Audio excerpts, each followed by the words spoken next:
तो आज हम समझेंगे इस वीडियो में, पहले हम बताएंगे मौलिक अधिकार कितने हैं। अब इसमें हम बताएंगे कि मौलिक अधिकार एक एक से हम बताएंगे, अनुच्छेद 12 से लेकर अभी आज बताएंगे 18 तक इस वीडियो में। लेकिन इसको पूरी वीडियो को देखिएगा। और हम इस वीडियो में आपको ऐसा नहीं पढ़ाएंगे कि अनुच्छेद 13 में सिर्फ क्या, अनुच्छेद 12 में राज्य की परिभाषा खत्म। लेकिन राज्य की परिभाषा है, राज्य क्या है। अनुच्छेद 13 में बताएंगे विधि खत्म, ऐसा भी नहीं करेंगे। इसमें बताएंगे कि विधि में क्या क्या है। फिर देखेंगे अनुच्छेद 15 धर्म, मूल, जाति, लिंग या जन्म स्थान के आधार पर भेदभाव, यही लिखा होता है सब किताबों में। लेकिन वहाँ पर जब हम बड़ी एग्जाम की तैयारी करते हैं तो उसमें सिर्फ वही नहीं चलता, उसमें देखना भी पड़ता है कि कहाँ कहाँ पर इसमें भेदभाव किया गया है, किस किस स्थान पर किया गया है। तो हम आपको सब बताएंगे, सिर्फ वीडियो लॉन्ग हो सकती है बस। तो हम पहले अब इसमें देखें, अनुच्छेद 12 से स्टार्ट कर। अनुच्छेद 12 क्या है, राज्य की परिभाषा। इसमें है राज्य क्या है। तो राज्य क्या है भैया, राज्य क्या है, भारत की सरकार एवं संसद क्या है, राज्य, राज्यों की विधायिकाएं क्या है, राज्य स्थानीय शासन, राज्य द्वारा संचालित कोई भी या अन्य राज्य द्वारा संचालित कोई भी संस्थान है वो क्या है, राज्य के अंतर्गत तो क्या है, राज्य। तो इसमें क्या है, राज्य लिख देता हूँ। राज्य क्या है, भारतीय सरकार है, भारतीय सरकार एवं संसद, ये क्या है, राज्य में क्या है शामिल है। दूसरा क्या है, राज्य की विधायिका,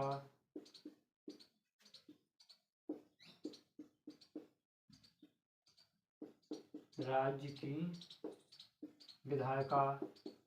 इसमें और क्या है, क्षेत्रीय, इसमें क्या है, क्षेत्रीय सरकारें, क्षेत्रीय सरकारें। या क्या है, अन्य, जैसे कि राज्य द्वारा, अन्य मतलब राज्य द्वारा कोई भी, जैसे संस्थान है, ट्रस्ट है, मतलब राज्य द्वारा संचालित, जैसे कि दिल्ली विश्वविद्यालय, कोई संस्थान है, तो ये सब क्या है, राज्य में आते हैं। तो ये हो गया राज्य। इसके बाद बात करते हैं हम विधि, अनुच्छेद 18। अनुच्छेद, अब समझ में आ गया कि राज्य में क्या क्या आता है। अब अनुच्छेद 13 समझेंगे। 13 में क्या है, विधि। अनुच्छेद 13 में क्या है, विधि। विधि में क्या है भाई, अनुच्छेद 13 में विधि है। इसके क्लॉज 1, अनुच्छेद 13 के क्लॉज 1 में कहा गया है कि, इसमें कहा गया है मूल अधिकार से, अधिकार से पूर्व संवैधानिक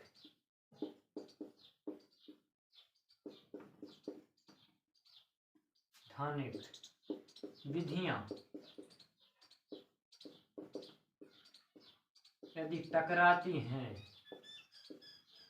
क्या, पूर्व संवैधानिक विधियां टकराती हैं, तो इसमें क्या, मूल अधिकार,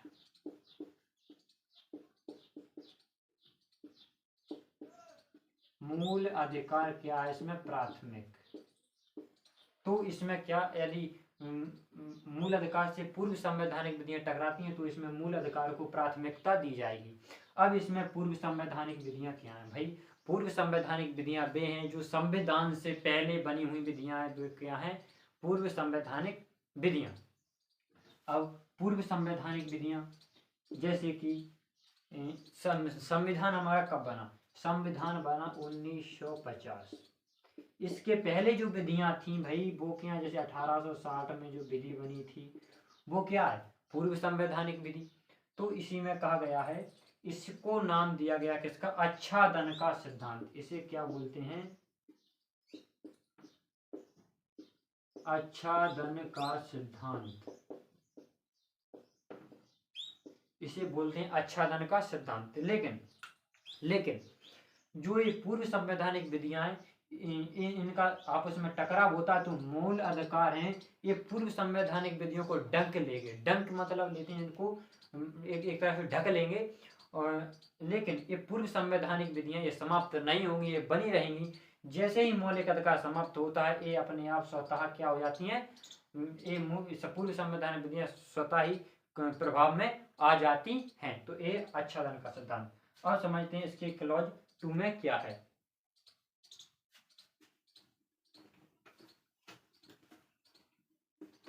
अनुच्छेद 13 के क्लॉज 2,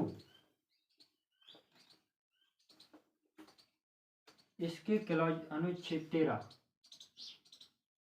चला, इसके क्लॉज 2 में क्या है? इसके क्लॉज 2 में है कि राज्य, पहले ही कह दिया अनुच्छेद 13 में कि राज्य किसी ऐसी विधि का निर्माण नहीं करेगा जो कि मौलिक अधिकारों क्या करती है, उल्लंघन। राज्य ऐसी विधि निर्माण नहीं करेगा जो मौलिक अधिकार का उल्लंघन करती हैं, जो मौलिक अधिकार का उल्लंघन करे,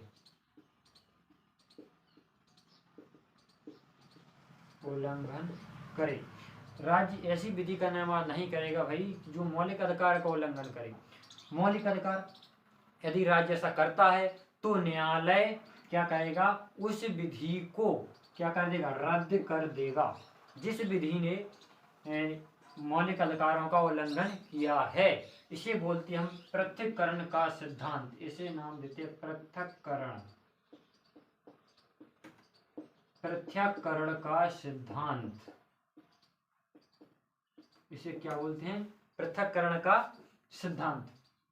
ठीक, अब इसके बाद है 3, इसका क्लॉज 3, 13 का क्लॉज 3 में क्या भाई, 13 के क्लॉज 3 में बोला गया है विधि की परिभाषा, मतलब विधि में क्या क्या, विधि की परिभाषा, विधि की परिभाषा। तो इसमें है विधि की परिभाषा, इसमें है अध्यादेश,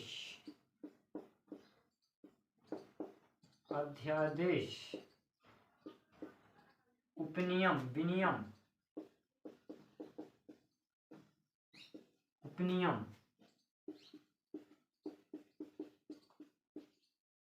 विनियम, प्रथा, अधिसूचना सम्मिलित है। क्या अधिसूचना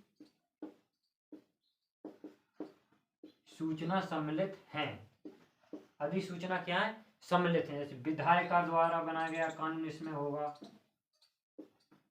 विधानसभा विधायिका, विधानसभा द्वारा कानून। भाई इस विधि है अनुच्छेद 13 की, इसमें तो क्या है, जो विधानसभा में बनाया वो कानून, वह कानून, और दूसरा जो इस राज्य के अंतर्गत जो अधिकारी हैं उन्होंने जो कानून बनाया, राज्य के अंतर्गत राज्य के क्या कुछ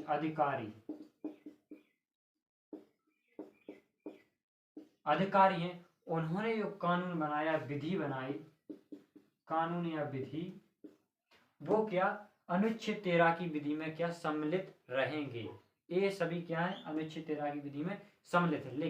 लेकिन अनुच्छेद, अब इसके 13 के इस 4 में क्या है भाई, ये जोड़ा गया 24वें संविधान संशोधन,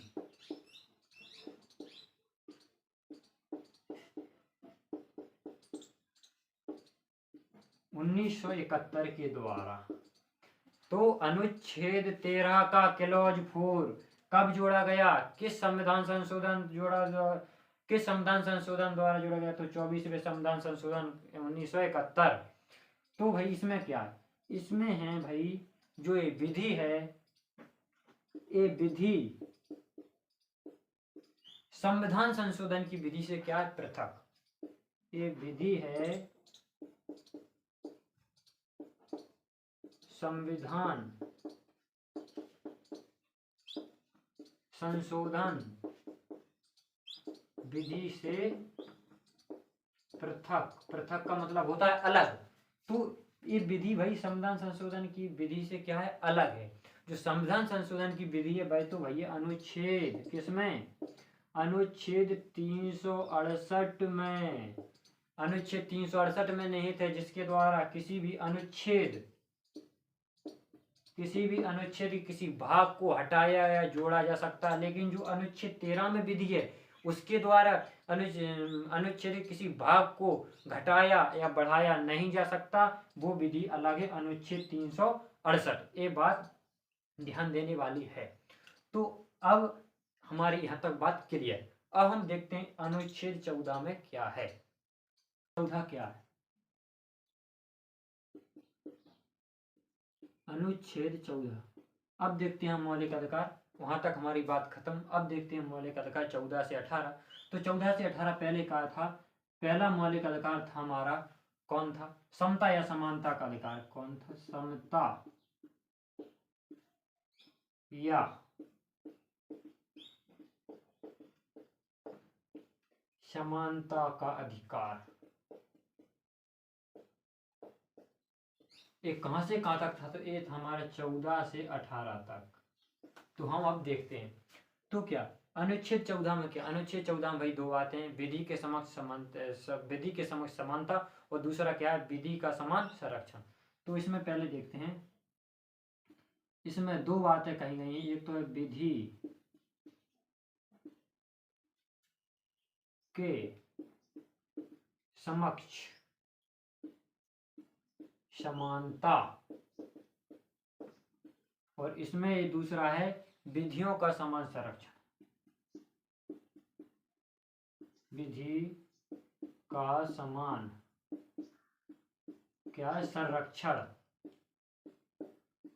विधि का समान संरक्षण। भाई ये क्या है? ये विधि के समक्ष समानता है। ये विधि के समक्ष समानता का मतलब है कि विधि के सामने सभी क्या है? समान है, चाहे वो व्यक्ति अमीर हो, गरीब हो, या कोई राजा या कोई भी हो, तो वो क्या है? विधि के समक्ष क्या है? समान। सभी क्या? समान। ये कहाँ है? लेकिन ये हमने लिया है, ऐसा नियम है। कहाँ था ये हमने लिया था किसी ब्रिटेन। ऐसा नियम भैया था ब्रिटेन। ये था ब्रिटेन। और ये विधि के समक्ष समानता का विचार है, ये किसने सोचा? तो इसको भैया इसको सोचा था ए वी डायसी भैया ब्रिटिश के शास्त्री थे। उन्होंने ये सिद्धांत दिया। तो पेपर में बनेगा क्वेश्चन कि विधि के समक्ष समानता का ये सिद्धांत है, ये किसके विचारों से निहित है? तो किसके विचारों में निहित है? A V Dicey. और विधि के समक्ष समानता का विचार है, कहाँ से लिया गया? तो ये लिया गया ब्रिटेन के संविधान से। किस देश के संविधान से लिया गया? तो ब्रिटेन के संविधान से। अब देखते हैं विधि का समान संरक्षण। भाई ये कहाँ से लिया गया? ब्रिटेन से। तो ब्रिटेन अमेरिका वालों ने सोचा कि ये भाई सही नहीं है, हम इसको नहीं डालेंगे अपने संविधान में। तो इसमें क्या किया उन्होंने? अमेरिका वालों ने भाई इसको डाला। ये कहाँ से लिया हमने? अमेरिका से। ये किस संविधान से लिया? अमेरिका के संविधान से। अमेरिका के संविधान वालों ने कहा भाई ये हमें सही नहीं लगता है, हम दूसरा डालेंगे। इन्होंने विधियों का समान संरक्षण। इसमें कहा कि भाई भेदभाव तो किया जा सकता है, इसके बिना काम भी नहीं चलेगा। क्योंकि भाई इसमें कहा गया है समान लोगों के साथ समान व्यवहार। समान लोगों के साथ समान व्यवहार और असमान लोगों के साथ असमान व्यवहार किया जा सकता है। उदाहरण के तौर पर जैसे कि हम समझते हैं कि यदि कोई बच्चा 12 साल का है, यदि ट्रेन में जाते हैं तो कोई बच्चा यदि 12 साल का है तो उसके लिए क्या लगेगा? आधा टिकट। और जो 25 साल का व्यक्ति है इसको लगेगा पूरा टिकट। पूरा टिकट। इसका मतलब है कि यहाँ पर भेदभाव हुआ। भेदभाव कैसा हुआ? समान लोगों के साथ समान व्यवहार हुआ, परिस्थितियों के आधार पर हुआ कि ये बच्चा है। लेकिन विधि के समक्ष समानता में ऐसा नहीं हो सकता कि भाई ये 12 साल का बच्चा है, इसको आधा टिकट लगा, एक दूसरा भी बच्चा है 12 साल का, उसको पूरा लगा, तो ये इसका उल्लंघन हो जाएगा।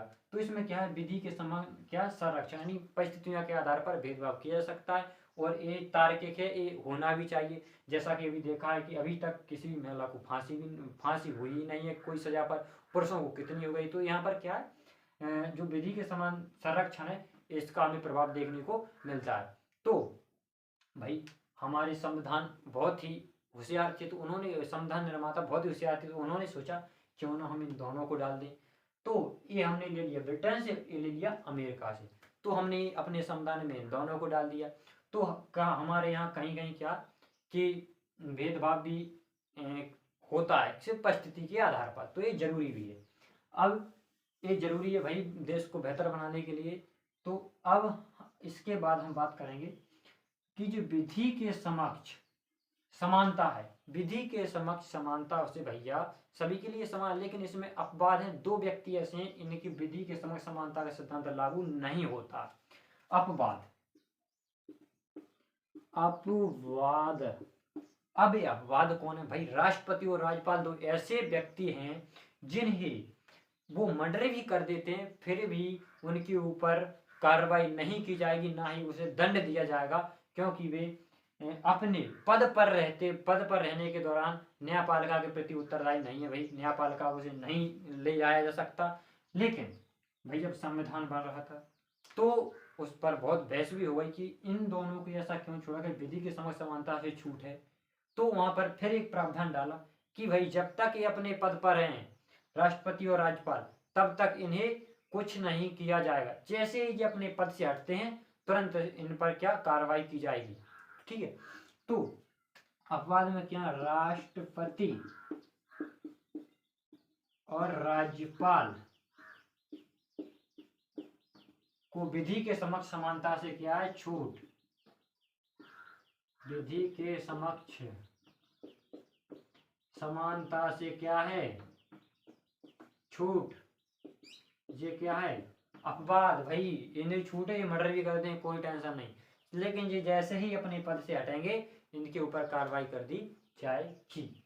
तो अब इसमें दूसरा है भाई कि इनको क्या है, छूट है। अब एक इसमें छूट तो देना वैसा ही स्वभाव है, क्योंकि अनुच्छेद 62 के तहत, अनुच्छेद 72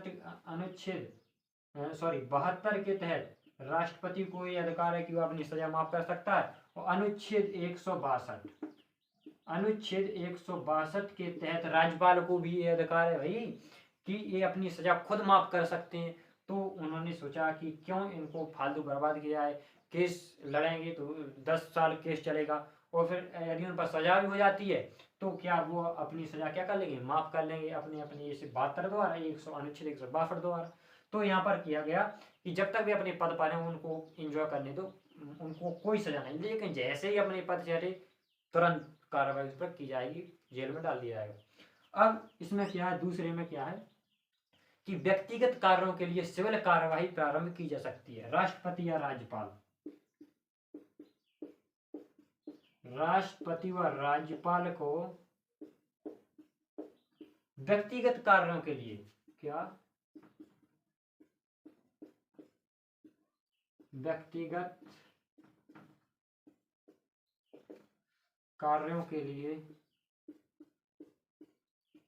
व्यक्तिगत कार्यों के लिए क्या, सिविल कार्यवाही प्रारंभ की जा सकती है। सिविल कार्यवाही प्रारंभ की जा सकती है, लेकिन जिस व्यक्ति ने इन पर कार्रवाई की है व्यक्तिगत कार्य के लिए, उसका नाम, पता और कार्रवाई करने का कारण क्या लिखना चाहिए, और राष्ट्रपति को 2 महीने पहले इसकी सूचना दे देनी चाहिए कि भाई हम आपका इस चीज के लिए कार्रवाई करते हैं। सिविल कार्रवाई मतलब कुछ फाइन वाइन वगैरह लगाया जा सकता है। सिविल कार्रवाई व्यक्तिगत वैवाहिक संबंध के मामले में कार्रवाई की जा सकती है। तो अब ये हुई क्या, राज्यपाल, राष्ट्रपति और राज्यपाल। तो राष्ट्रपति और राज्यपाल को भाई विधि के समक्ष समानता से छूट है। देखते हैं अनुच्छेद 15। अनुच्छेद 15 में क्या है, अनुच्छेद 15 में है जाति, लिंग,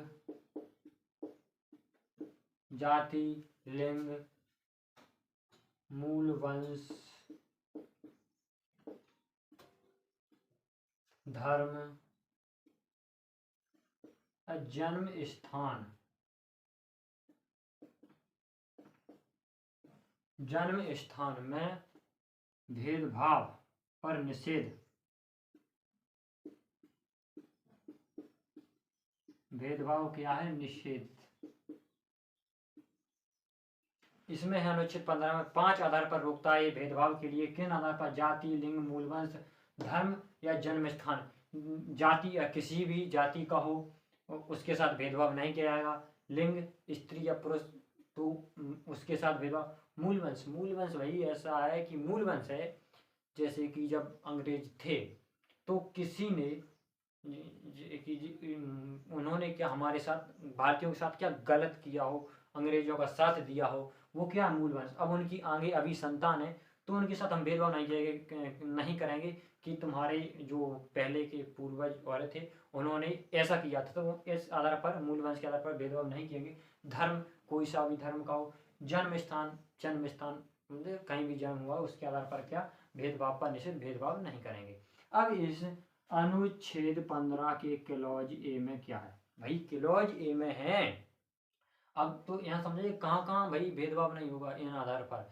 तो अनुच्छेद इसमें है 13 के क्लॉज फर्स्ट में, इसमें केवल शब्द का प्रयोग किया गया भाई, केवल आधार पर, सिर्फ इन आधारों पर भेदभाव नहीं किया जा सकता और अन्य किसी आधार पर भेदभाव किया जा सकता है, जैसे कि शिक्षण संस्थान, शैक्षणिक योग्यता या मापदंड के आधार पर क्या भेदभाव किया जा सकता है।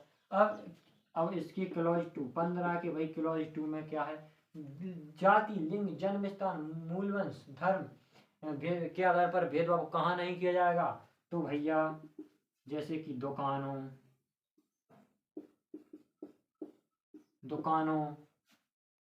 होटलों, कुआ,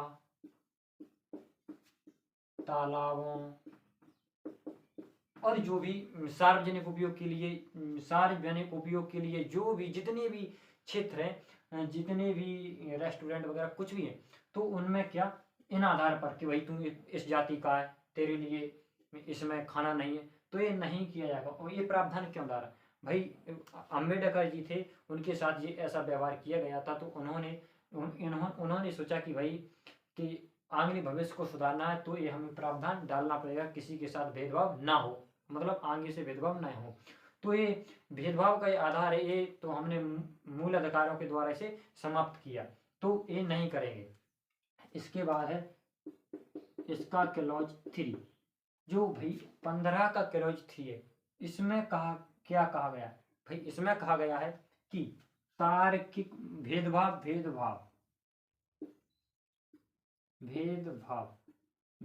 है, ये कितने प्रकार के होते हैं? 2 प्रकार के भेदभाव होते हैं। पहला तार्किक भेदभाव, दूसरा क्या होता है? अतार्किक भेदभाव।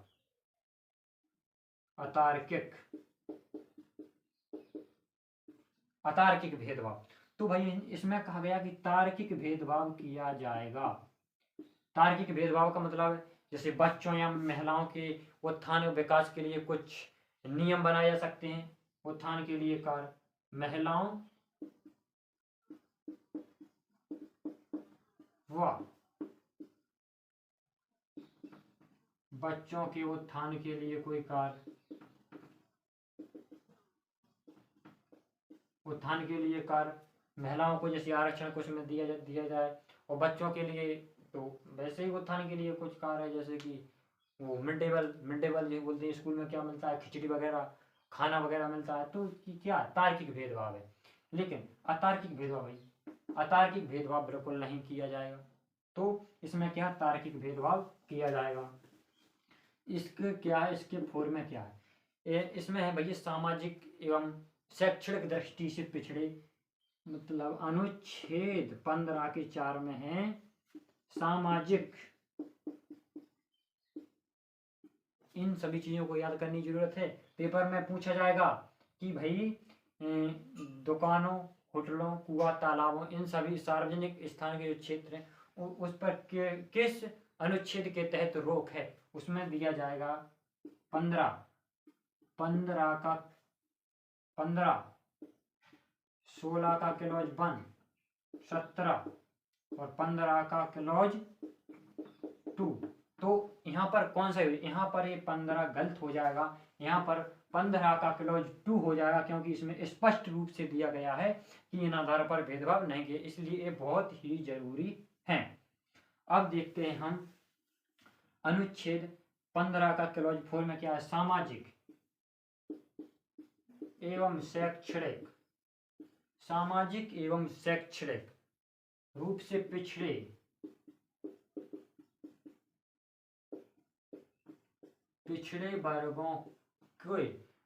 वर्गों के उत्थान के लिए क्या विशेष प्रावधान किए जाएंगे राज्य द्वारा। किसके द्वारा किए जाएंगे, विशेष प्रावधान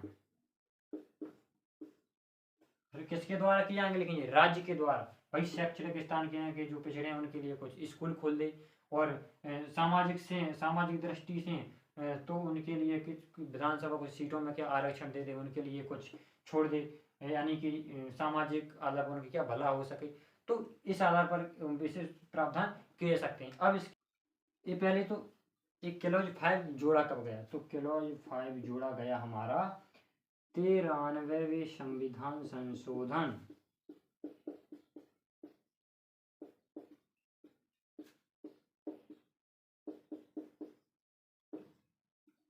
इसे जोड़ा गया 93वें संविधान संशोधन 2006 के द्वारा। तो क्वेश्चन यदि बनता है कि अनुच्छेद 15 का क्लॉज 5 कब जोड़ा गया, तो ये जोड़ा गया 93वें संविधान संशोधन 2006 द्वारा जोड़ा गया। इसमें कहा गया भाई जो ओबीसी SC ST के लिए क्या, ओबीसी SC ST सभी के लिए क्या केंद्रीय शैक्षणिक संस्थाएं, क्या केंद्रीय शैक्षणिक संस्थाओं में क्या दिया जाएगा, आरक्षण दिया जाएगा, चाहे वे संस्थाएं निजी संचालित हों, निजी क्षेत्र से, या चाहे सरकार द्वारा संचालित हों, लेकिन अल्पसंख्यक शिक्षण संस्थाओं में ये नहीं दिया जाएगा ये आरक्षण। अब इसके बाद बात करते हैं इसके 6 में क्या है, तो यहीं पर द्वारा इसमें क्या है भाई 106वें में क्या है 15 के क्लॉज 6 में इसमें क्या है EWS के लिए भी, जो आर्थिक रूप से जो भाई अमीर मान के चलो जो ऊंची जातियों के भी हैं लेकिन वे आर्थिक रूप से कमजोर हैं, तो उनके लिए भी क्या दिया जाएगा, आरक्षण दिया जाएगा। ठीक है, तो इसमें ये बात है। अब देखते हैं अनुच्छेद 16 इसमें क्या है।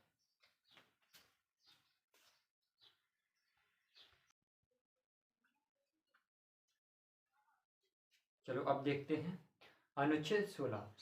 देखिए ये मैंने लिख लिया है क्योंकि डबल टाइम लग रहा है लिखने में, एक पहला तो लिखने में दूसरा समझाने में तो डबल टाइम लगता है, तो अब मैंने क्या लिख लिया है इसलिए जल्दी से फटाफट समझाता जाऊंगा, क्योंकि अब देखो लॉन्ग वीडियो बहुत ज़्यादा हो जाएगी। तो अब अनुच्छेद 16 में क्या है, लोक नियोजन में अवसर की समानता। लोक नियोजन में अवसर की समानता है, ये सिर्फ भारतीय नागरिकों को प्राप्त है।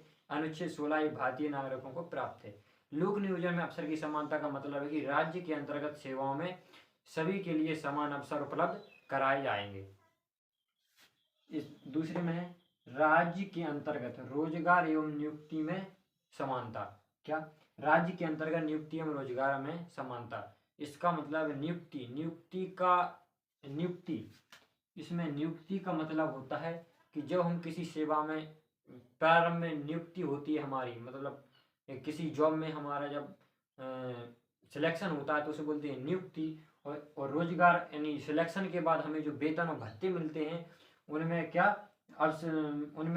समानता यानी अवसर की समानता।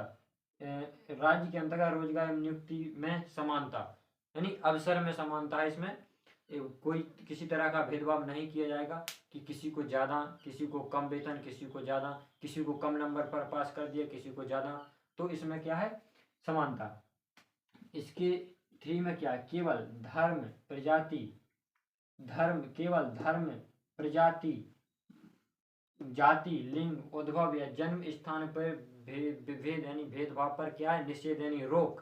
इसका मतलब है भाई कि केवल शब्द का प्रयोग हुआ है तो केवल इन सातों चीज़ों को छोड़कर और किसी अन्य आधार पर भेदभाव किया जा सकता है, लेकिन धर्म, किसी भी धर्म का हो, प्रजाति, प्रजाति किसी भी हो, जाति, इस प्रजाति का मतलब होता है भाई धर्म, प्रजाति का मतलब होता है मूल वंश, क्या होता है, मूल वंश या प्रजाति की बात होती है, जाति, लिंग, इसके बाद इसमें दो और जो है उद्भव या निवास के आधार, ये तो मैंने 15 में बताया अनुच्छेद, इसमें दो और जो है उद्भव और निवास के आधार। तो अनुच्छेद 15 है, अनुच्छेद 15 सिर्फ 5 चीज़ों पर भेदभाव से रोक लगाता है, और ये अनुच्छेद 16 है, इसमें कितने आधार पर, यानी 7 आधार पर ही भेदभाव पर रोक लगाता है, अनुच्छेद 16 का क्लॉज 2।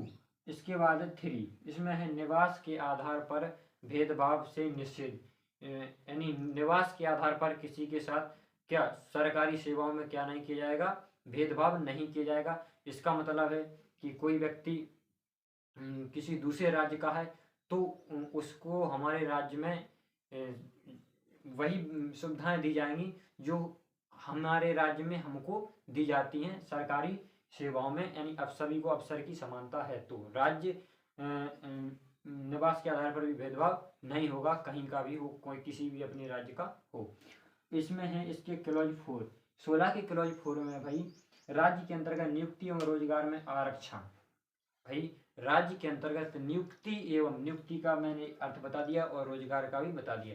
इनमें सामाजिक एवं शैक्षणिक रूप से पिछड़े जो वर्ग हैं, जैसे कि ओबीसी, एससी, एसटी, सामाजिक और शैक्षणिक की बात है यहाँ पर। तो ओबीसी, एससी, एसटी इनको इन्हें लिए क्या दिया गया, इसमें आरक्षण दिया गया।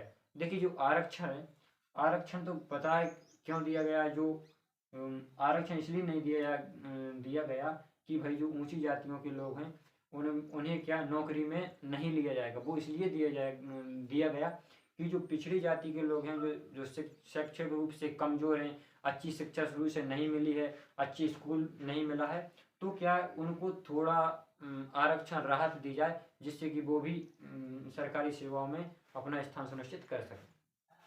तो ये राज्य के अंतर्गत नियुक्ति एवं रोजगार में क्या हुए, आरक्षण। फिर इसके बाद जोड़ा गया 16(4) का, ये जोड़ा गया 77वां संविधान संशोधन 1995 में। तो अनुच्छेद 16 का 4 का कब जोड़ा गया, तो ये जोड़ा गया 77वां संविधान संशोधन 1955। ये ध्यान देने वाली बात है, क्वेश्चन पूछा जा सकता है। इसमें क्या, एससी एसटी प्रोन्नति में आरक्षण, भाई उच्चतम न्यायालय ने कहा था कि जो अनुच्छेद 16(4) में आरक्षण है, ये तो सिर्फ प्रारंभिक नियुक्ति में आरक्षण है। तो फिर संसद ने किया कि न्यायालय ने कहा था उसको न्यायालय के निर्णय को रद्द करने के लिए क्या किया, ये संविधान संशोधन किया 77वां, और एससी एसटी के लिए प्रोन्नति में आरक्षण दे दिया। फिर मंडलावाद में फिर 85वां, फिर इसके बाद कहाँ हुआ, 85वां संविधान संशोधन 2001 पारित हुआ। ये क्यों हुआ भाई, एससी एसटी प्रोन्नति में आरक्षण तो मिलेगा, लेकिन इसमें न्यायालय ने एक बात कह दी, उसने कहा कि प्रोन्नति में आरक्षण मिलेगा, लेकिन आरक्षण के बाद जो ऊंची पोस्ट पर जाएगा उसको परिणामी ज्येष्ठता का लाभ नहीं मिलेगा। इसका मतलब है कि कोई पुलिस में भर्ती होता है तो 4 साल बाद उसको क्या मिलेगा, प्रोन्नति, मतलब उसकी उन्नति होगी तो उसे क्या सब इंस्पेक्टर बना दिया जाएगा। क्या बना दिया जाएगा, सब इंस्पेक्टर। तो सब इंस्पेक्टर भाई ये दोनों लोग हैं एक साथ क्या हुए भर्ती पुलिस में, लेकिन जिसको आरक्षण का लाभ मिला वो क्या बन गया, सब इंस्पेक्टर। तो वो क्या सब इंस्पेक्टर, लेकिन ये क्या रह गया, ये वैसा कांस्टेबल ही रह गया, ये सब इंस्पेक्टर हो गया।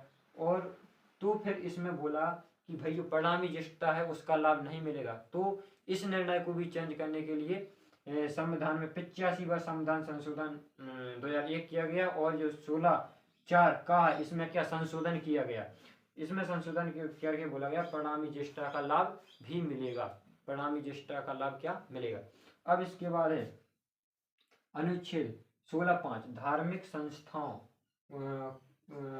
संस्थाओं का नियोजन। इसका मतलब है भाई कि धार्मिक संस्था हैं, उसमें क्या जाति के आधार पर, धर्म के आधार पर क्या लोगों की नियुक्ति की जा सकती है, जैसे कि हिंदू धार्मिक संस्थाएं, उनमें हिंदू और इंग्लिश मुस्लिम धार्मिक संस्थाएं या मंदिर हैं, उसमें क्या हो जाएगा, उसमें मुसलमानों की नियुक्ति की जाएगी। तो क्या ये अवसर की समानता का उल्लंघन नहीं माना जाएगा, क्योंकि धार्मिक स्वतंत्रता धार्मिक संस्थाओं में ऐसा किया जा सकता है। एक बोला गया है 16 के क्लॉज 5 में।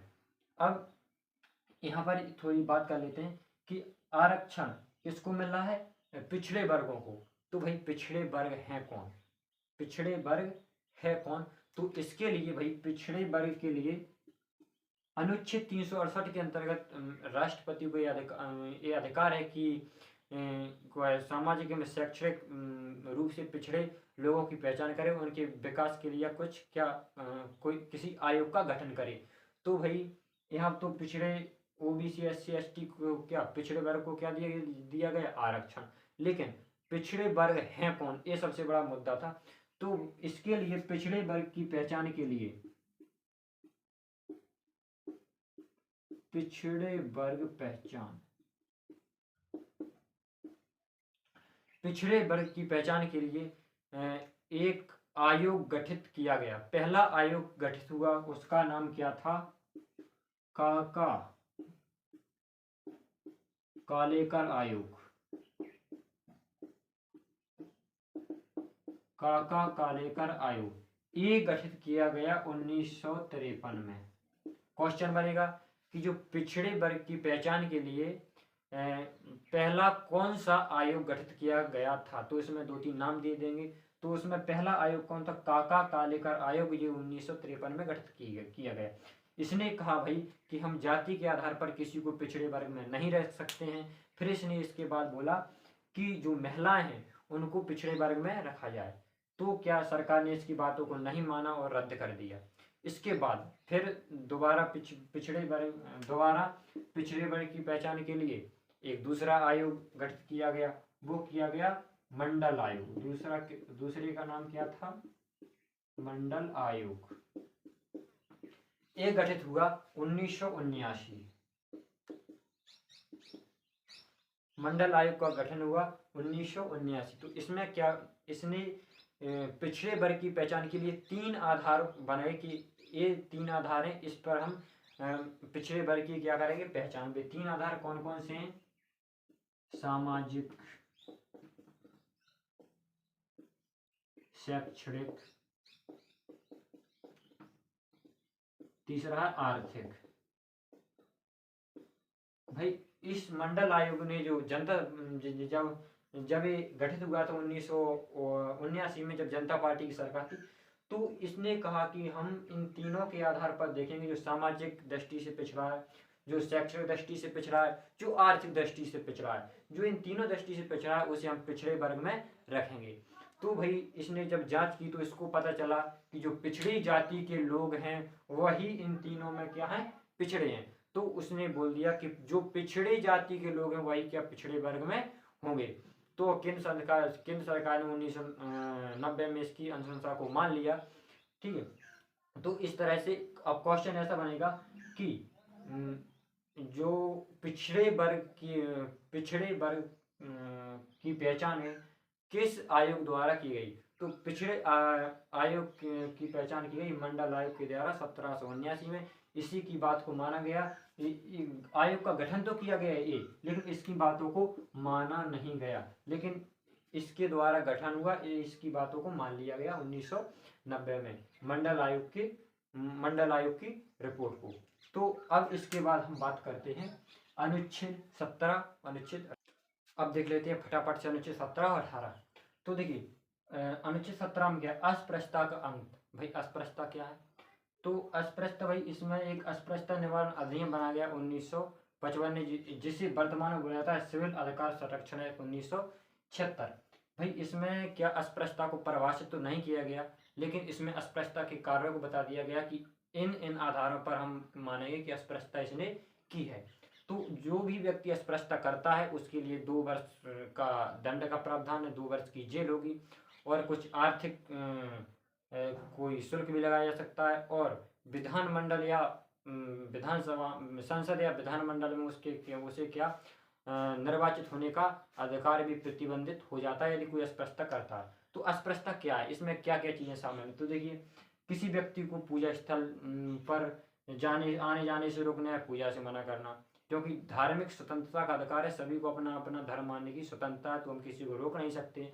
तो ये क्या है, ये भाई ये अस्पृश्यता में आएगा। सामाजिक संस्थाओं अस्पतालों में जाने से रोक, जो सामाजिक संस्था है उनमें क्या जाने से क्या है, रोक। सामाजिक संस्थाएं जैसे कि हॉस्पिटल, कोई स्कूल, जितनी भी संस्थाएं हैं, हम इसमें ये नहीं बोल सकते कि तुम इस जाति का है तो तुम इसमें पढ़ नहीं सकते, इसमें इलाज नहीं करवा सकते, यानी हॉस्पिटल में। तो यदि वो ऐसा करते हैं कोई, तो उसको अस्पृश्यता में माना जाएगा, उसको दंड दिया जाएगा। और तीसरा है, किसी व्यक्ति को जाति सूचक गाली, हम किसी को जाति सूचक गाली भी नहीं दे सकते। किसी को हम जाति सूचक गाली देते हैं तो भी अस्पृश्यता माना जाएगा, इसके लिए भी दंड होगा।